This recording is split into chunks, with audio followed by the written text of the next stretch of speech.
The great happiness. बुद्धं शरणं गच्छामि। सुखो बुद्धानं उपादो सुखासद्धं मदेशना सुखासंघस्य सामग्ये समगानं तपो सुखो। संपूर्ण विश्वाला ज्यांनी सुख शांती मानवता तथा दुःख मुक्तीचा आर्य संदेश दिला, असे ते दुःख मुक्तीचे मार्गदाता दुःख मुक्त महामानव महान कारुणिक तथागत भगवान सम्यक संबुद्ध तथागतांनी आपल्या शुद्ध प्रज्ञेतून निर्मिलेला सद्धम्म आणि त्याच सद्धम्माचा गेली 2500 वर्षांपासून सातत्याने अहोरात्र प्रचार आणि प्रसार करणारा पूजनीय भिक्खू संघ या महान आणि सर्वश्रेष्ठ अशा त्रिरत्नांना प्रथमतः त्रिवार अभिवादन करतो, ज्यांच्या महान आणि असीम त्याग प्रभावामुळे आपल्याला जो हा अनमोल असा बुद्ध धम्म लाभला आणि ज्यांच्यामुळे आपल्याला हे एवढे मोठे वैभव प्राप्त झाले, असे महान युग प्रवर्तक भारतीय राज्यघटनेचे शिल्पकार परमपूज्य बोधिसत्व डॉक्टर बाबासाहेब आंबेडकर या महामानवाच्या महान अशा धम्मक्रांतीमध्ये संपूर्ण जीवनाला समर्पित करून आज या मंगलमय दिनी गडचिरोली जिल्ह्यातील वडसा तालुक्यातील या छोट्याशा कोरे गावामध्ये श्रद्धावान राऊत परिवारातील आयुष्मान भीष्मा राऊत, आयुष्यमती धम्म उपासिका विशाखा राऊत, निशांत राऊत, प्रज्ञा राऊत, अरुणा, ज्योत्स्ना, करुणा, रोशना, कुंदा आणि ज्यांच्या माध्यमातून आम्ही या ठिकाणी उपस्थित आहोत, ज्यांनी गेल्या अनेक दिवसांपासून वारंवार फोन करून आग्रहपूर्वक विनंती आम्हास केली, अशा श्रद्धावान धम्म उपासिका बुद्धलताताई टेंभुर्णे राऊत आणि त्यांची सुपुत्री सानिया दिदी वडसा आणि वरोरा आजूबाजूच्या ठिकाणावरून उपस्थित आपण सर्व श्रद्धावान उपासक उपासिका, या गावातील आपण सर्व श्रद्धावान उपासक उपासिका, बालक तथा बालिकांनो, तद्वतच दी ग्रेट हॅपीनेस या आपल्या यूट्यूब चॅनलचे सर्वच दर्शक, सर्वप्रथम तुम्हा सर्वांच्या प्रती मंगल मैत्री सद्भावना व्यक्त करतो आणि आपणा सर्वांच्या दुःखमुक्तीकरिता 2600 वर्षांपूर्वी तथागत भगवान बुद्धांद्वारा शिकविलेल्या धम्मोपदेशास प्रारंभ करतो। आपण सर्वांनी शांत, एकाग्र आणि श्रद्धायुक्त चित्ताद्वारे या अनमोल बुद्धवाणीला आपल्या हित सुखाकरिता श्रवण करावे, ग्रहण करावे। आज बघा, या ठिकाणी या छोट्याशा खेडे गावामध्ये आम्हाला बुद्धलताताईंनी बोलवलं आहे। भरपूर दिवसांपासून त्यांची इच्छा होती, ॲक्च्युली ते हिंगणघाटला राहतात, तिकडे बोलवण्याचा त्यांचा मानस होता, परंतु त्यांनी सांगितलं आम्ही कंपनीच्या त्या क्वार्टरमध्ये राहतो, तिथे जागा छोटीशीच आहे आणि या कोरे गावामध्ये बोलवण्याची माझी इच्छा आहे आणि त्यामुळे आपण यावेत आणि त्यांच्याच विनंतीस मान देऊन आम्ही इथे आलोत। तेव्हा सर्वप्रथम आपण ताईंसाठी आणि त्यांच्या संपूर्ण परिवारांसाठी साधुकार देऊन त्यांचे अभिनंदन करावे। बघा, मानवी जीवन हे मोठं अनमोल आहे। भगवान बुद्धांनी 2600 वर्षांपूर्वी या मानवी जीवनाला सुखकर आणि यशस्वी बनविण्यासाठीचे अनेक उपदेश केलेले आहेत। तुम्ही भगवंताचे उपदेश ऐकत असाल। भगवान बुद्ध आपल्या देशामध्ये होऊन गेले 2600 वर्षांपूर्वी। उत्तर प्रदेश, बिहार या भागामध्ये भगवंताचं वास्तव्य होतं। बहुतांश वेळा भगवान बुद्ध आपले श्रावस्तीमध्ये राहिले, राजगृहाला राहिले, अनेक ठिकाणी राहिले। तेव्हा बघा, जगतासमोर या विश्वासमोर एक प्रश्न नेहमी करीता आहे, तो भगवंताच्या काळातही होता, आजही आहे. माणसे माणसे असून सर्वच माणसेच असून सगळेच सुखी किंवा सगळेच दुःखी का नाहीत? बरोबर, हा प्रश्न आहे ना. प्रत्येकाला प्रश्न पडतो बघा, माझ्यापेक्षा दुसरे सुखी कसे काय आहेत? गावातील असो, शहरातील असो, शिकलेले असो, अशिक्षित असो, कोणत्याही जाती धर्माची लोक असो, प्रत्येक व्यक्तीला हा प्रश्न पडत असेल बघा. जेव्हा जेव्हा व्यक्ती दुःखामध्ये असेल, संकटात असेल, तर माझ्याच वाट्याला दुःख का आहे? दुसरे लोक कसे सुखी आहेत? माझ्या मुलीचाच संसार असा का आहे? दुसऱ्यांचा कसा चांगला आहे? माझा संसार असा का दुःखी आहे? दुसऱ्याचा संसार कसा चांगला आहे? आमच्याच वाट्याला गरिबी का आली आहे? दुसरे लोक कसे श्रीमंत आहेत? आमच्याच वाट्याला कुरूपपणा कसा आला? दुसरे लोक कसे सुंदर आहेत? आमचंच घर कसं छोटं आहे, दुसऱ्यांचे घरं कसे मोठे मोठे आहेत? आम्हालाच कसा लाभ होत नाही, दुसऱ्यांना कसा लाभ होतो? असे अनेक प्रश्न बघा बहुतेक लोकांना पडत असतात बघा. रोजच्या रोज कधी कधी मलाच अपयश कसं मिळते, दुसऱ्यांना कसं यश मिळते, मीच दुःखी कसा, इतर लोक सुखी कसे, नाही का? हे सगळ्या प्रश्नांचे उत्तर भगवंताने त्या काळामध्ये दिले बघा. जसा आज प्रश्न पडतो अनेक लोकांना की माझ्याच वाट्याला दुःख का, इतरांच्या वाट्याला सुख का, तर भगवंताच्या काळामध्ये सुद्धा एक व्यक्ती भगवंताकडे गेला आणि भगवंताला त्याने हाच प्रश्न विचारला. भगवान, सर्वच माणसे माणसे असून सर्व माणसांचा स्वभाव सारखा का नाही? प्रत्येकाचे गुण वेगवेगळे कसे? प्रत्येकाची चर्या वेगवेगळी कशी? प्रत्येकाच्या कुटुंबातील लोक वेगवेगळे कसे? सगळे सुखी का नाहीत? सगळे दुःखी का नाहीत? एकाच स्वभावाचे का नाहीत? एका माता पित्याची लेकरं जरी असतील तरी ती सारख्या स्वभावाची का नाहीत? आहेत काय? आताही आहेत काय? माता पिता तेच आहेत, पण मुलं एकाच स्वभावाचे आहेत का? हकीकतमध्ये आता तुमचा अनुभव असेल बापा प्रत्येकाचा, तर झाकली मूठ, घरातलं सांगावं तर कुणाला सांगावं? सांगता येत नाही, सोडता येत नाही, धरता येत नाही. अशी काही ठिकाणी तर परिस्थिती आहे. काही लोक तर म्हणता भंतेजी असं वाटते कुठं निघून जावं वाटते, तेवढ्यापुरतं, मनातून तर वाटत नाही. अशी हकीकत आहे जीवनाची बघा. वाटते तेवढ्यापुरतं, कोणी रागावलं, कोणी अपमानित केलं, कोणी परेशान केलं, आता घरचेच लोक, तर सांगावं तर कोणाला कसं सांगावं? मुलगा बरोबर वागवत नाही किंवा सून बरोबर बोलत नाही. आता ती परिस्थिती समजा असे वय झालं असेल 60, 70, 80 वर्षाचं, तर तेव्हा सांगून उपयोगही नाही. सांगावं तर तिकडनं, पण तू घरातली गोष्ट बाहेर सांगते का मग? नाही का? कैचीमध्ये सापडल्या जातात बऱ्याचदा लोक. दुःखी असतात बिचारे, कष्टी असतात आणि बऱ्याचदा निर्णय चुकीचे घेतलेले असतात जीवनामध्ये. आणि निर्णय चुकीचे म्हणजे काय, तर आपला स्वभाव आपल्याला नडत असतो, भगवंताने सांगितलेला आहे. आणि म्हणून भगवंताच्या काळामध्ये ज्या उपासकाने, गृहस्थाने भगवंताला हा प्रश्न विचारला की सगळे लोक एका स्वभावाचे का नाही, तर भगवंत उपदेश करण्यामध्ये समोरच्याची मानसिकता ओळखायची. काखेतलं काढलाय, बाजारात मांडलाय, ही जी म्हण आहे ना व्यवहारामध्ये, आहे का तुमच्याकडे म्हण? तर तसं भगवंताचं नव्हतं. म्हणजे कुणालाही उठसूट काहीही सांगायचं असं भगवान नाही करायचे. विनाकारण तर कुणाला काही सांगायचंच नाही. पहिली गोष्ट, धम्मदेशना सुद्धा विनाकारण दिली नाही भगवंताने कोणालाच. जरी बहुजन हिताय बहुजन सुखायच आहे, पण समोरच्याने इच्छा प्रदर्शित केल्याशिवाय, समोरच्याने विनंती केल्याशिवाय पहिल्यांदा, दुसऱ्यांदा, तिसऱ्यांदा भगवंतानं उपदेश दिला नाही. भिक्षूंना सुद्धा तेच सांगितलेलं आहे की समोरच्यांनी उपदेश आम्हाला करा अशी विनंती केली तरच उपदेश करा. कारण समोरच्याला भूकत नाही, त्याला म्हणायचं जेवता काय, जेवता काय, जेवता काय, कसं जेवेल ते? बरोबर की नाही? आता भूक असेल तर जेवेल ना.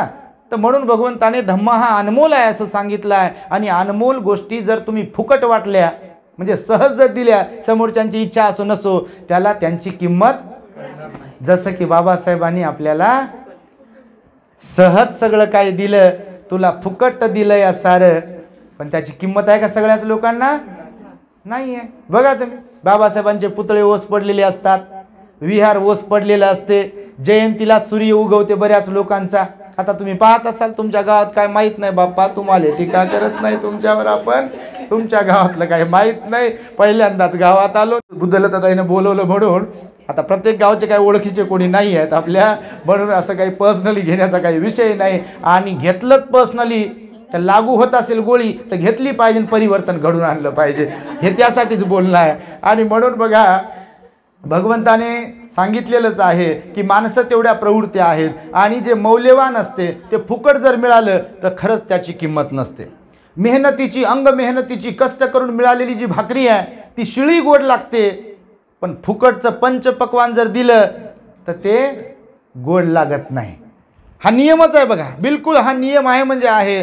जे विकताचं आहे, जे मेहनत करून मिळवलंय, ज्याच्यासाठी राबावं लागलं, घाम गाळावा लागला, ते जे काही असेल त्याची किंमत असते माणसाला जीवनामध्ये. ते काहीही असो, पण जे फुकट मिळाले, सहज मिळाले, त्याची किंमत नसते. आणि म्हणून मी नेहमी आपल्या लोकांना उद्देशून सांगतो की बाबासाहेबांनी खरंच फुकट दिलं ना, राबले ना बाबासाहेब, सर्व प्रपंचाची कुर्बानी दिली ना बाबासाहेबांनी आपल्यासाठी. आपल्या वाट्याला रमेशावर जशी वेळ आली होती बाबासाहेबांच्या, गंगाधरावर जशी वेळ आली होती बाबासाहेबांच्या, इंदूवर जशी वेळ आली होती बाबासाहेबांच्या, राजरत्नावर जशी वेळ आली होती बाबासाहेबांच्या, ती तशी वेळ आपल्या समाजातल्या लेकरांवरती येऊ नये यासाठी बाबासाहेब झिजले, खपले, परेशान झाले. त्यांनाही आजार होते, त्यांनाही त्रास होता, परंतु पायाला भिंगरी बांधून रोज इकडे तिकडे सभा घे, इकडं सभा घे, इथे लोकांमध्ये जागृती निर्माण कर, तिकडे लोकांमध्ये जागृती निर्माण कर, आपल्या लोकांसाठी काय काय करता येईल ते सगळं काही केलं बाबासाहेबांनी बघा. आणि देशाचं संविधानही लिहित असताना देशातल्या फक्त आपल्याच लोकांचा विचार नाही केला, तर देशातल्या एकूणच नागरिकांचा विचार केला. आणि बाबासाहेबांनी देशासाठी सुद्धा काम केलं. आणि आपल्या लोकांचा विचार करायचा झाला तर आपल्या लोकांना बाबासाहेबांनी सर्वश्रेष्ठ सर्वोत्तम असलेला बुद्ध दिला बघा. एवढे अनंत उपकार केले की नाही बाबासाहेबांनी. पण आजही काही लोक बिलकुल बैताडासारखे, काहीच नाही, आणि म्हणतात मी लय हुशार आहे आणि ढेकळाचं ज्ञान नाही. असे आहे लोक बाबा, तुमच्याकडे आहे का नाही माहीत नाही, तुम्ही नाही तसे, पण काही असेच आहे. आणि त्यामुळे भगवंताच्या काळामध्ये तो जो गृहस्थ होता त्यानं भगवंताला प्रश्न असाच विचारला की भगवान, एकाच स्वभावाचे लोक का नाहीत? आजही नाहीत. आहेत का? एका कुटुंबातलेही नाहीत, एका समाजातलेही नाहीत, एका गावातलेही नाहीत, एका शहरातलेही नाहीत. एका मताचे, एका स्वभावाचे, एका प्रवृत्तीचे लोक नाही आहेत. तर भगवंताला विचारल्यावर भगवान बुद्धाची उपदेश करण्याची विशिष्ट शैली होती. समोरच्याला तपासायचे भगवान अगोदर. जसे डॉक्टरांकडे आपण गेल्यावर डॉक्टर काय करते? घेते इंजेक्शन शिशीतलं, भरते आणि देते, असं करते का? काय करते? अगोदर आपल्याला अगोदर तपासते. टेथोस्कोप त्याच्या कानामध्ये लावते, आपल्या छातीला लावते, नाही तर नाडीवरती बोट ठेवते, घड्याळाकडे पाहते. आपल्याला ते काही कळत नाही, पण त्याचं ते शिक्षण झालेलं असते, ट्रेनिंग झालेलं असते, त्याने MBBS BHMS केलेलं असते, त्याने MD केलेली असते. आणि त्यानुसार एक्सपिरियन्सनुसार, त्याच्या अनुभवानुसार तपासते आपल्याला. अगोदर धरल्या गोळ्या की दिल्या खा गोळ्या असं नाही म्हणत, धरलं इंजेक्शन की दिलंय टोचलंय असं नाही करत. तो अगोदर चेक करतो, तपासतो. आणि तपासल्यानंतर मग कोणता आजार आहे, त्या आजाराचा स्तर कोणता आहे, त्याच्यावर उपाय कोणता, त्याच्यावरती औषध कोणतं दिलं पाहिजे, गोळ्या कोणत्या दिल्या पाहिजे, इंजेक्शन कोणतं दिलं पाहिजे, नंतर पथ्य कोणतं पाळलं पाहिजे, हे सगळं सांगते का नाही? तपासल्याशिवाय करते का ही ट्रीटमेंट सगळी? अगोदर काय करते?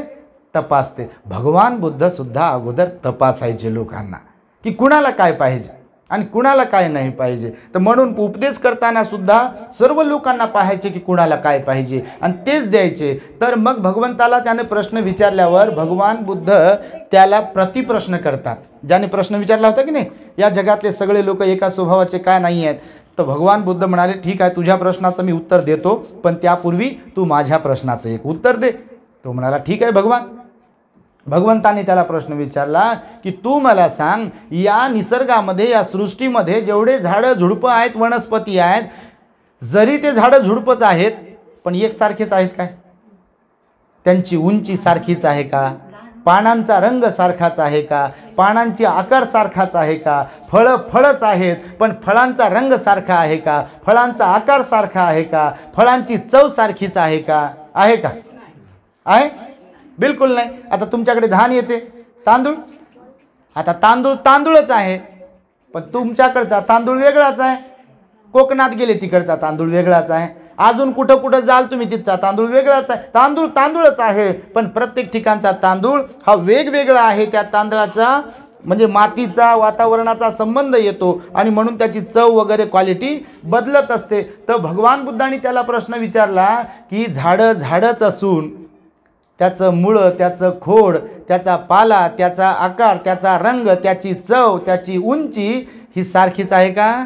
नाही. आताही तुम्ही बाहेर गेलात आणि पाहिलं फुलंच आहेत, पण एकाच रंगाचे आहेत का? एकाच गंधाचे आहेत का? तर नाही आहेत, वेगवेगळ्या गंधाचे आहेत. तर मग भगवंताने त्याला प्रश्न विचारल्यावर भगवान बुद्धाच्या प्रश्नाचं त्यानं लगेच उत्तर दिलं.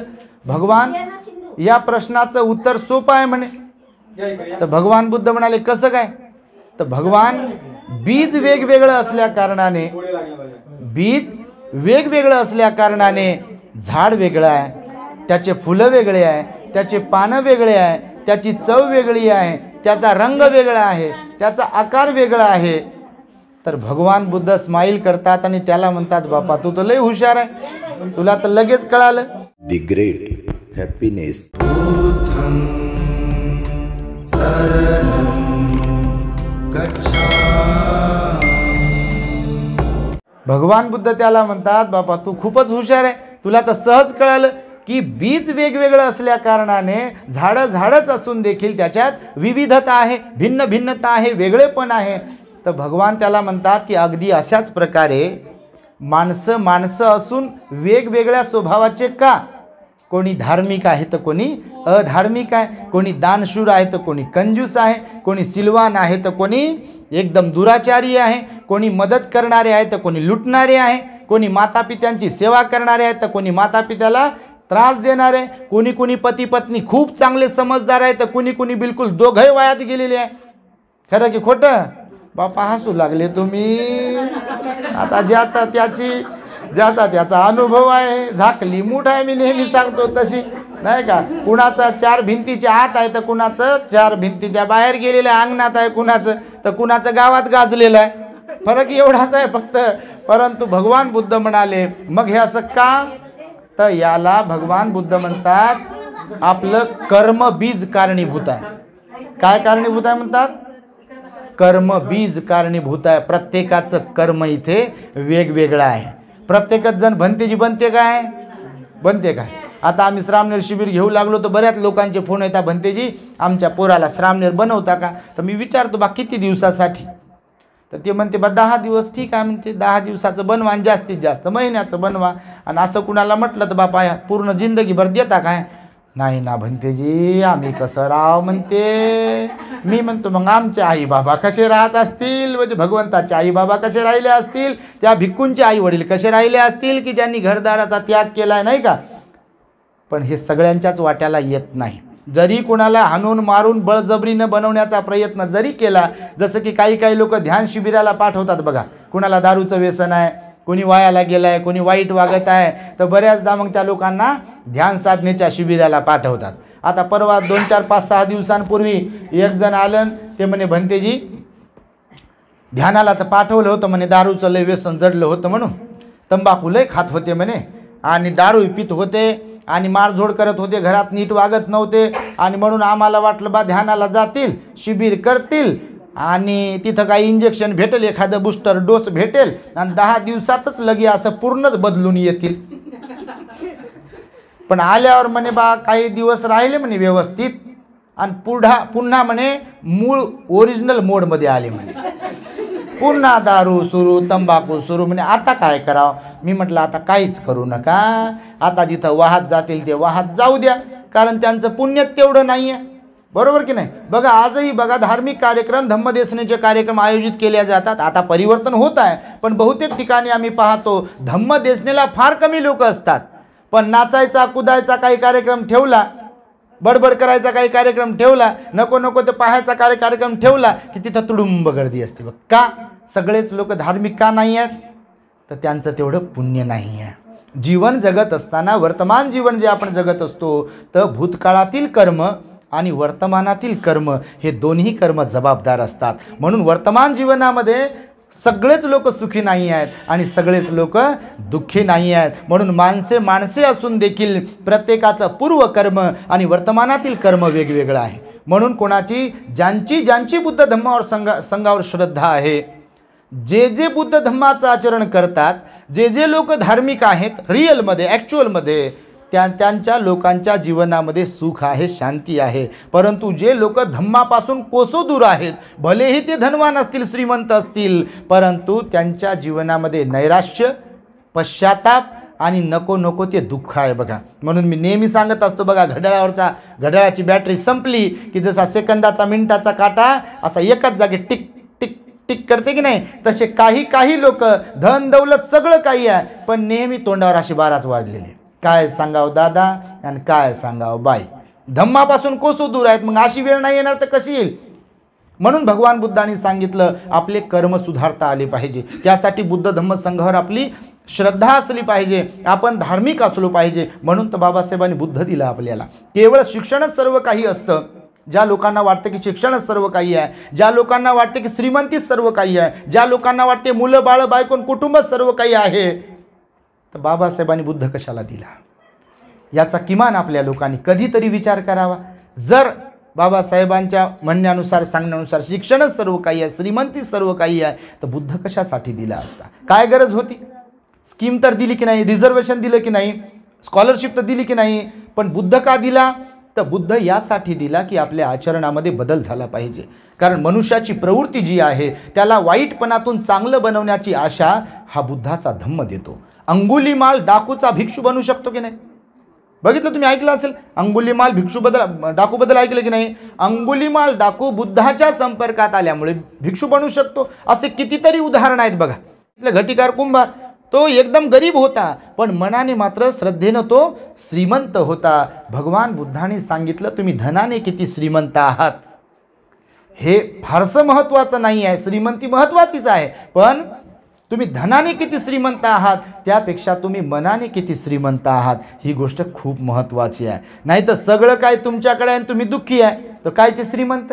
श्रीमंत ते की जरी मुबलक प्रमाणात धन दौलत आहे पण चेहऱ्यावर प्रसन्नता आहे, मुबलक प्रमाणात धन दौलत आहे परंतु मनाची श्रीमंती आहे. कुणाला काही द्यावं वाटते, कुणाला काही खाऊ घाला वाटते, कुणाला मदत करावी वाटते, अशा प्रवृत्तीचे जे लोक आहे ते खरे श्रीमंत आहे. आणि जे जपू माझंच पोट भरू दे, माझाच खिसा भरू दे म्हणतील आणि गडगंज होतील आणि तिचा उपभोग फक्त एकट्यानेच घेतील, तर भगवान बुद्ध म्हणाले ते श्रीमंत होऊ शकत नाही. आणि म्हणून आपण पुण्यकर्म करत राहिलो पाहिजे. पुण्यकर्म अत्यंत महत्त्वाचे असतात जीवनामध्ये. म्हणून भगवंताने सांगितलं सब्ब पापस अकरणं कुशलस उपसंपदा सचित्त परियोदपनं येतं बुद्धान शासनं. कोणत्याही प्रकारचं पापकर्म करू नका म्हणाले भगवान बुद्ध. हिंसा करू नका, कुणाकडून हिंसा करून घेऊ नका, हिंसा करणाऱ्यांचं समर्थन करू नका, चोरी स्वतः करू नका, चोरी कोणाकडून करवून घेऊ नका, चोरी करणाऱ्यांचं समर्थन करू नका, स्वतः व्यभिचार करू नका, परपत्नी परपुरुष गमन करू नका, कोणी जर तसं करत असेल त्यांचं समर्थन करू नका आणि व्यभिचार करण्यासाठी कुणाला प्रवृत्त करू नका, खोटं स्वतः बोलू नका, इतरांना खोटं बोलण्यासाठी प्रवृत्त करू नका आणि जे खोटारडे आहेत, खोटं बोलतात, लबाड बोलतात, वागतात, त्यांचं समर्थन करू नका.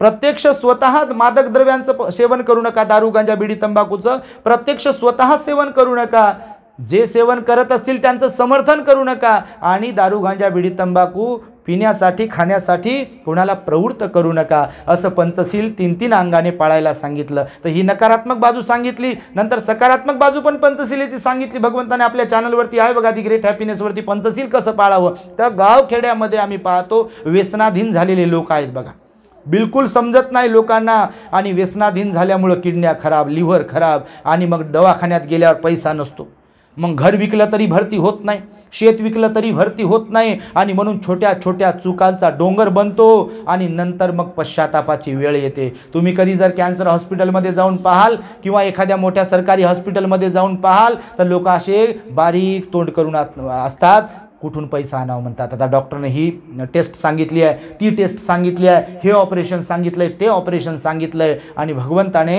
2600 वर्षांपूर्वी म्हणून सांगितलं बघा की कुठलंही व्यसन असता कामा नये. आजकाल पाहतो लहान लहान लेकरं बघा, कुणाच्या तोंडात मावा, कुणाच्या तोंडात तंबाखू, कुणाच्या तोंडात काय काय ते गुटखा वगैरे असते. तुमच्याकडे मला वाटतं व्यसनाधीनतेचं प्रमाण भरपूर आहे. खाताना काही वाटत नसेल लोकांना, परंतु जे लोक तंबाखू गुटखा वगैरे खात असतील एक दिवस त्यांना अन्ननलिकेचा कॅन्सर होतो. तुम्ही कॅन्सर हॉस्पिटलला जाऊन पहा, ज्या लोकांना अन्ननलिकेचा कॅन्सर झाला त्याचं हे कारण असते गुटखा खाणं वगैरे. डॉक्टरांना विचारा तुम्ही किंवा गुगलवर माहिती घ्या तुम्ही की कशामुळे कॅन्सर होतो. किंवा लिव्हर खराब होऊ शकतात आणि लिव्हर खराब झाले दारू पिऊन वगैरे की लोक असे थरथर थरथर कापतात बघा. असा ग्लास धरू शकत नाहीत, लिव्हर डॅमेज झाले की ते असं बॅलन्स जाते ना बॉडीचं. आणि त्यामुळे भगवंताने 2600 वर्षांपूर्वी लोकांवरती करुणा केली, अनुकंपा केली आणि लोकांना उपदेश करताना सांगितलं की व्यसनापासून अलिप्त राहा, कुठल्याही व्यसनाच्या अधीन जाऊ नका. आणि तुम्ही जर मुलं बाळवाले असाल आणि तुम्ही मुलं बाळवाले असताना तुम्ही व्यसन करत असाल, काही खात पित असाल, तर 99.99% चान्सेस असतात की तुमचे मुलं तसे निघणार म्हणजे निघणार. तुम्ही शाळेत कोणत्याही घाला मुलांना, पण घरात तुम्ही कसे वागता, काय खाता, काय पिता, कसे राहता, कसे बोलता, आईवडिलांबरोबर कसे राहता, पत्नीबरोबर कसे वागता, पतीबरोबर कसं वागते, या सगळ्याचा परिणाम लेकरांवरती होत असतो. म्हणून शाळेतलं शिक्षण देण्यासाठी तुम्ही पैसे खर्च करू शकता, पण जीवनाचं शिक्षण कोणाकडून मिळेल? बाळकडू कोणाकडून मिळतं? पहिले गुरु कोण असतात मुलांचे? आईवडील असतात ना. म्हणून प्रत्येक आईवडिलांना वाटते की मुलं चांगले निघावेत. कोणत्या मशीनमधून निघतील ते? मशीन कुठं आहे? अशी आहे का मशीन? कपड्याची जशी मशीन असते तशी लेकरं चांगले असे खराब झाले मग चांगले करून निघू काढू, अशी आहे का मशीन? मशीन घरातच आहे. तुम्हीच माता पिता म्हणून मशीन असता, किंवा वडीलधारी जे लोक आहे घरातले तेच मशीन असतात. त्यांनी ध्यानावर घेतलं पाहिजे. आपल्या प्रत्येक वर्तनाचा, प्रत्येक स्वभावाचा, प्रत्येक कृतीचा परिणाम लेकरांवरती होत असतो. आपल्याला भलेही वाटते की ते लहान आहे, हे चांगले निघतील वगैरे, वाटणं वेगळं आणि आपल्या वर्तनाचा त्यांच्यावर प्रभाव पडणं हे वेगळं आहे. आणि अनेक घरांमध्ये असे मुलं जन्माला येतात. आता तर पाहतो लहान लहान लेकरं, आपण आमच्याकडे म्हणतात नाळ वाळला नाही, परंतु दारू पितात, गुटखा खातात, बिडी उडतात, काय काय करतात बघा. माता पिता कंप्लेन करतात आमच्याकडे की भंतेजी वाया चाललं बघा, माहीत नाही आमच्या माघारी काय करते काय नाही, बरोबर वागत नाही, आमच्याशी बरोबर बोलत नाही. आणि त्यामुळे मी म्हणून तुम्हाला सांगतोय की भगवंताचं वचन आपण ध्यानावर घेतलं पाहिजे. आपल्या जीवनामध्ये स्वतःला, जे घरातले मोठे लोक आहे त्यांनी सुधारणा करून घेतली पाहिजे. दुसऱ्याकडे लेकराला शहाणपण शिकवण्यात अर्थ नसतो. लेकरं शिकतात ॲटोमॅटिकली, आपोआप लेकरं शिकत असतात, अनुकरण करणारे असतात, अनुसरण करणारे असतात लेकरं घरातल्या लोकांचे. म्हणून नेहमी सांगतो, तुम्ही जर आई वडील म्हणून सकाळी आंघोळ पांघोळ करून भगवंतासमोर बसलात, एखादं फूल ठेवलं, एखादी मेणबत्ती ठेवली, लेकरं लहान असल्यापासून, तर बरोबर त्या लेकराला वंदना करण्याची सवय लागेल. तुम्ही जर विहारात जात असाल तर तुमच्या लेकरांना विहारात जाण्याची सवय लागेल. तुम्ही समाजाचं भलं करण्याचा विचार करत असाल, 4 लोक जोडण्याचं काम करत असाल तर तुमच्या लेकरांवर तसे संस्कार होतील. पण जर मायबाप आणि घरचे वडीलधारे लोकच बिघडलेले असतील तर त्या लेकरांना या जीवनाविषयी शिकवण कोण देऊ शकते? देऊ शकते कोणी? आणि आपल्या लोकांच्या बद्दल काही लोकांना हे ऐकताना थोडंसं कडवट वाटत असेल, परंतु परिस्थिती अशीच आहे. बाबासाहेब म्हणाले, शिका तर शिकले लोक शिकतायत, पण धम्माचं काय, धम्माच्या आचरणाचं काय, बुद्धाच्या सन्मानाचं काय, बुद्धाच्या आदराचं काय, त्यांच्या धम्माचं काय, त्यांच्या संघाचं काय, त्यांनी जे प्रॅक्टिकली धम्म दिला भगवान बुद्धाचा बाबासाहेबांनी, त्या धम्माचं काय, हा विचार केला पाहिजे आपल्या लोकांनी. नाही तर श्रीमंती कितीही जरी असली, पदप्रतिष्ठा कितीही जरी असली, तर त्याचा वैयक्तिक जीवनामध्ये, सार्वजनिक जीवनामध्ये सुखाचा जर विचार केला तर काही संबंध नसतो. बघा, नाव मोठं लक्षण खोटं, असे कधी कधी लोक असतात बघा.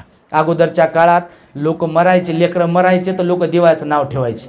तुमच्याकडे ठेवत असतील बघा. पहिल्या काळात लेकरं मरायचे म्हणजे लवकर जिवंत राहायचे नाही लहानपणातच, तर देवांचे नावं ठेवायचे. तुमच्याकडे ठेवत असतील असे तर सरते शेवटी तुम्हाला एक दृष्टांत सांगतो मी की आपण कोणत्या समाजाचे आहोत, श्रीमंत आहोत की गरीब आहोत, आपलं नाव काय आहे हे फारसं महत्त्वाचं नाही, आपलं आचरण कसं आहे, आपला स्वभाव कसा आहे हे फार महत्त्वाचं आहे. ह्यातला धरून एक दृष्टांत आहे, घडलेली घटना आहे. एकदा एक मुलगा एका घरामध्ये जन्माला आला, पती पत्नीमध्ये. त्याचं नाव त्याच्या आईवडिलांनी ठणठणपाल ठेवलं होतं. काय ठेवलं? ठणठणपाल. आता अगोदर जसे कोणते नाव ठेवायचे तर तसं नाव ठेवलं बघा, ठणठणपाल. तर ठणठणपाल नाव ठेवलं आईवडिलांनी. आता हा ठणठणपाल लहानाचा थोडासा मोठा झाला, वयात आला, तर त्याला कळू लागलं की बा आपलं नाव बरोबर नाही आहे. तर आपले पोर, आपले मित्र वगैरे गावातले लोक आपल्याला चिडवतात, डिवचतात की हे ठणठणपाल असं म्हणतात.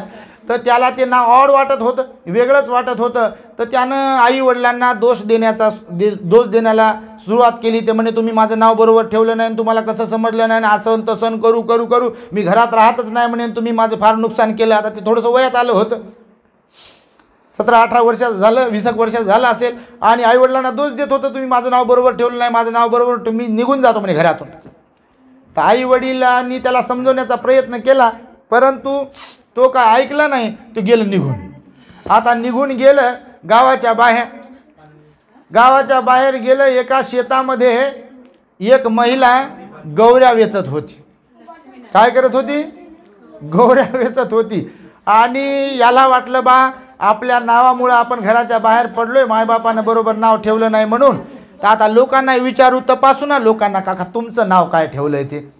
तर मग त्यानं त्या महिलेला विचारलं, गौऱ्या वेचत होती भर उन्हात, असंच उन्हाळ्याचे दिवस. तिला विचारलं, बा मावशी तुमचं नाव काय आहे? तर ते मावशी म्हणे माझं नाव लक्ष्मी आहे म्हणे. याची टूप पटकन पेटली. नाव लक्ष्मीने गौऱ्या वेचते?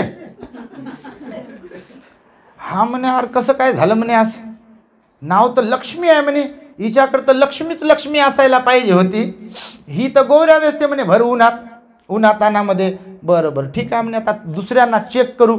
निघालं हे पुढं निघालं. दुसऱ्या एका गावात जाऊन पोहोचलं. तिथे एक तरुण मुलगा भीक मागत होता. त्याच्या दारावर जाऊन खराब कपडे त्याचे. तर ह्याला वाटलं बा आता ह्याला कसं सोडावं आपण, तर ह्याला नाव विचारू. त्यानं त्या भिकारी मुलाला नाव विचारलं, बा तुझं नाव काय रे बाळा? ते म्हणे माझं नाव धनपाल आहे म्हणे. ते म्हणे काय? माझं नाव धनपाल आहे म्हणे. ते त्याची ट्यूब अजूनच पेटली, त्याचा फ्यूज उडाला दुसऱ्यांदा. ते म्हणे नाव धनपाल आहे तू भीक मागतो? हो म्हणे, आता मग मायबापा नाव दिलं म्हणे आपल्या धनपाल, तर धनपाल त्याच्यात काय म्हणे. बरं म्हणे, याचा फ्यूज दुसरा उडाला. तिसरा फ्यूज बाकी होता. हे गेलं पुढं गेलं हे. तर एक प्रेत यात्रा निघाली. त्या प्रेत यात्रेमध्ये एक माणूस मेला होता ना, तर प्रेत यात्रेत. तो ते प्रेत यात्रेत माणूस मेला आणि हे घुसलं त्या अंतिम संस्कारात. यानं माणसांना विचारलं, बा कोण गेलंय, हे मेलेलं कोण आहे बा, काय नाव आहे याचं? त्याला वाटलं बा आता हे पण चेक करू. लई लोक चेक करतात असे दुसऱ्यांना.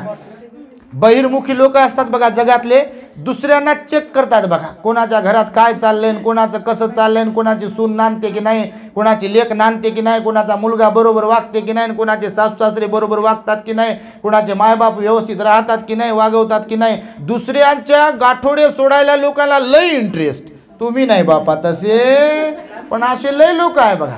दुसऱ्यांच्या घरात डोकाऊ पाहतील आणि आपलं गेलंय कुणीकडे. आपली घडी विस्कटली सगळी, ते पाहत नाही, दुसऱ्याच्याकडे लक्ष देते. म्हणून तो जो आपला ठणठणपाल होता, त्या प्रेत यात्रेत त्यानं विचारलं मेलेल्याचं नाव काय होतं, आणि त्याला सांगितल्या गेलं जो मेलाय तो फलाण्याचा अमर होता. काय नाव होतं? नाव अमर. हे म्हणे अमर मेला? अमर कुठं मरते का? अमर म्हणजे बा न मरणारा. आणि हे तर म्हणे अमर मेला. याचा तिसरा फ्यूज उडाला आणि याला वाटलं गणित आपलं चुकलं, चला घरी. आता घरी गेला, मायबापाला म्हणे बा माझंच चुकलं, जे नाव तुम्ही ठेवलं मला ते स्वीकार आहे, इथून पुढे मी तुम्हाला काही बोलणार नाही. कारण मी पाहिलं म्हणे घर सोडून आणि विचारपूस केली म्हणे मी, तर भर उन्हात एका शेतात लक्ष्मी गौऱ्या वेचू लागली, धनपाल भीक मागू लागला आणि अमर मेला.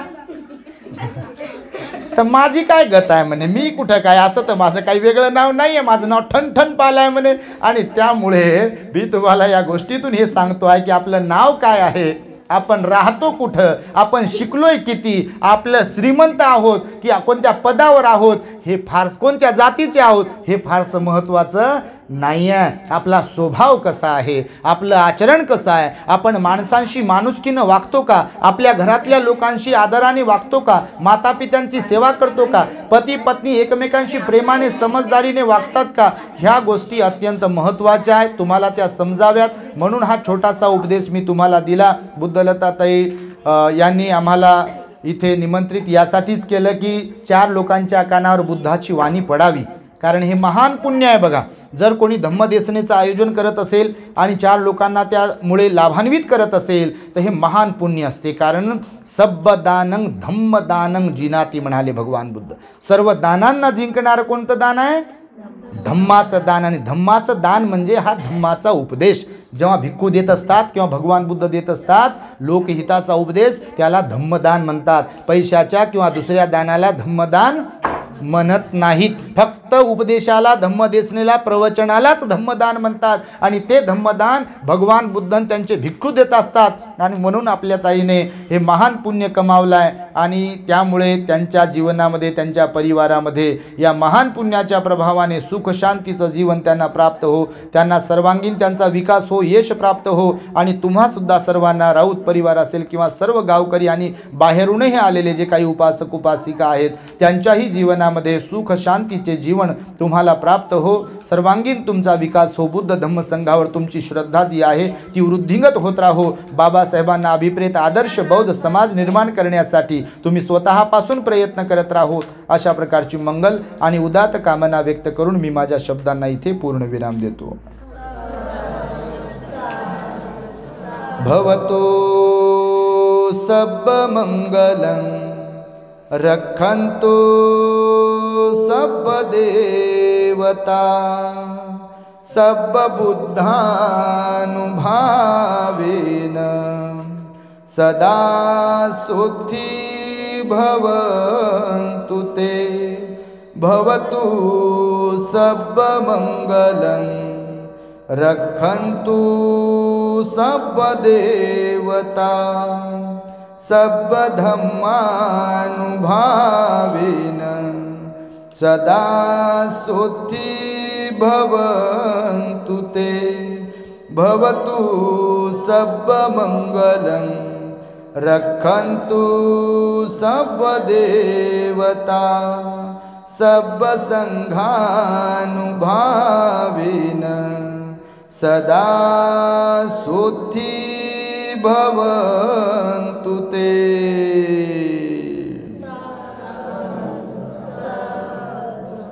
बुद्धं नमामि, धम्मं नमामि, संघं नमामि. The great happiness. बुद्धं शरणं गच्छामि.